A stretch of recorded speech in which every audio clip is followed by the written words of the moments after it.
On this day, 6 months ago, two wildfires broke out in Southern California, turning several communities into disaster zones and turning the lives of thousands of Southern Californians completely upside down. The Palisades fire killed 12 people. It burned more than 23,000 acres and destroyed more than 6,800 structures.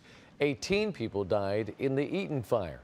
That wildfire burned just over 14,000 acres and destroyed more than 9,400 structures. Eyewitness News reporter Josh Haskell is live in Pasadena, where Governor Gavin Newsom and state and local political leaders today shared an update on the recovery efforts.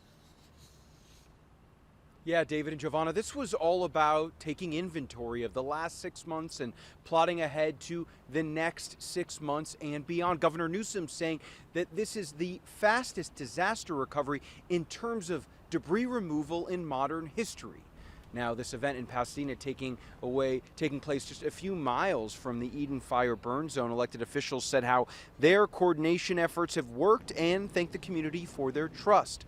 Less than 2,000 people at both fires have opted into the Army Corps of Engineers debris removal program, most choosing the government to do the work.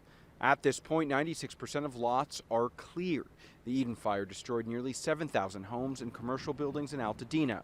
Soon, LA County will launch a tool using artificial intelligence to help residents review building and architectural plans that comply with county use. LA County says over the next 6 months, they'll focus on modernizing infrastructure for power, water, sewer, and telecommunications lines.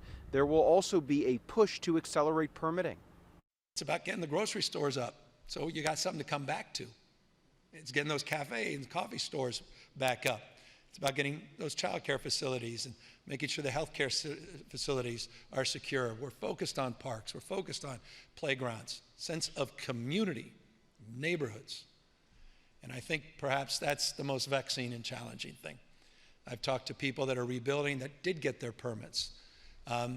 Some still struggling to get their permits, but are committed, but they're also anxious because they feel like they may build back, but no one around them has. While our communities are still picking up the pieces, President Trump has threatened to eliminate FEMA entirely, slash funding for local firefighters and emergency responders, and withhold federal aid from California.